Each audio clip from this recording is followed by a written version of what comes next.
Hoje aconteceu uma coisa muito engraçada que, se eu fosse uma pessoa mais mística, eu teria dito que eu recebi a mensagem do meu anjo da guarda ou qualquer coisa do tipo.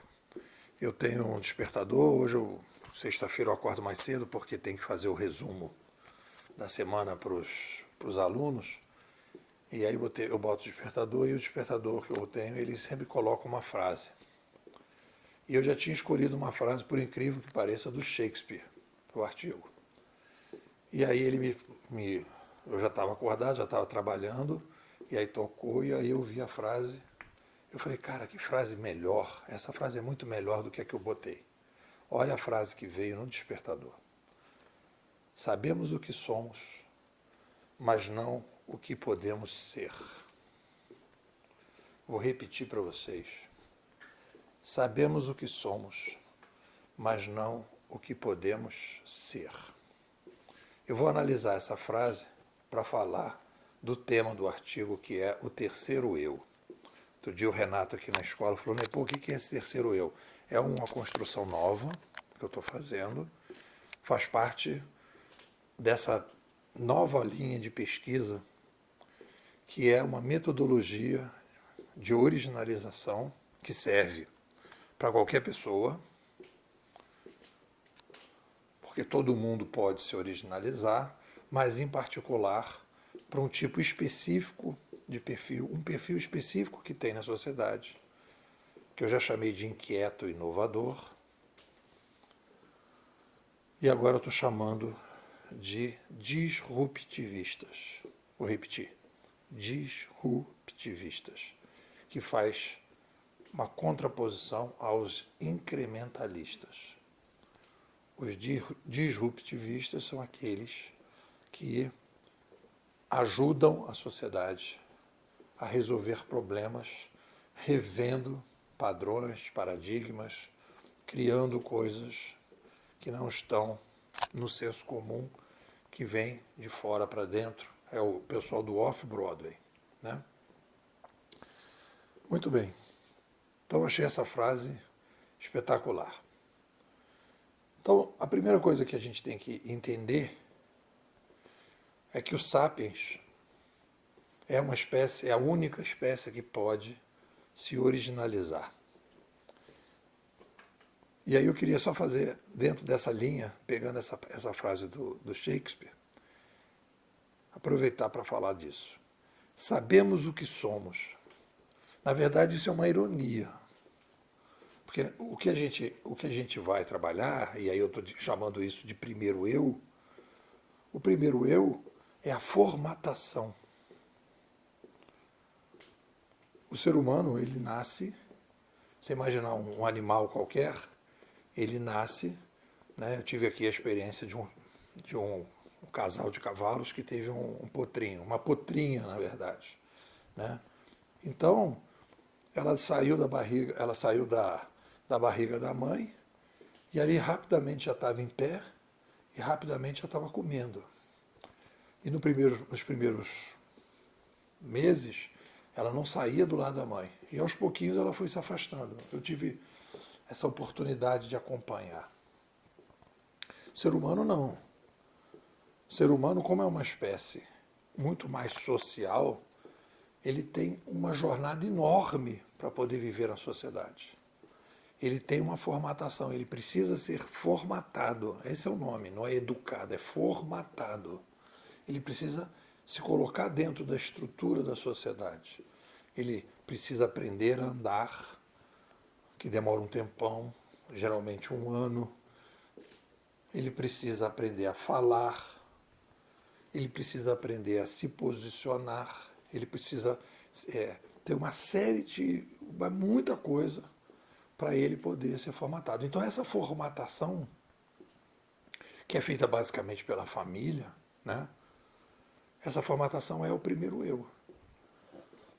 É o momento em que a gente é formatado e, obviamente, que isso gera uma série de traumas,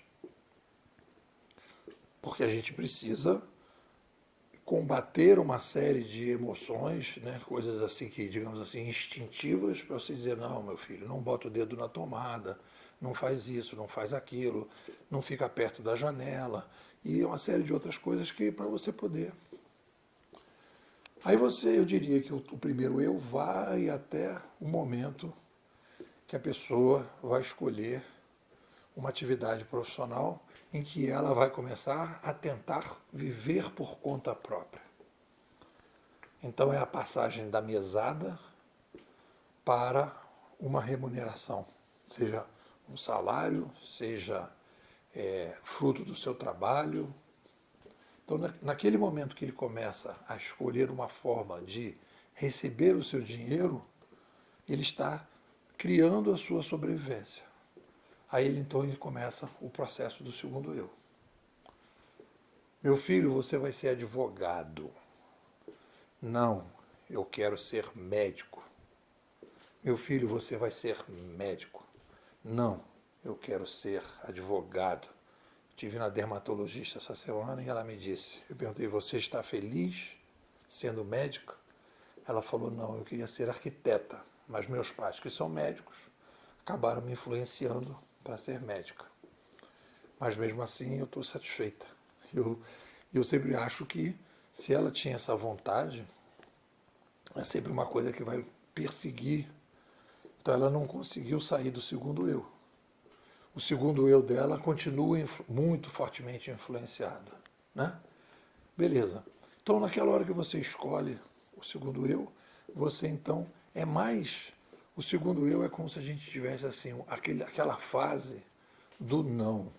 É a fase que eu digo, eu não quero isso, não quero aquilo, não quero isso, questionando o primeiro eu.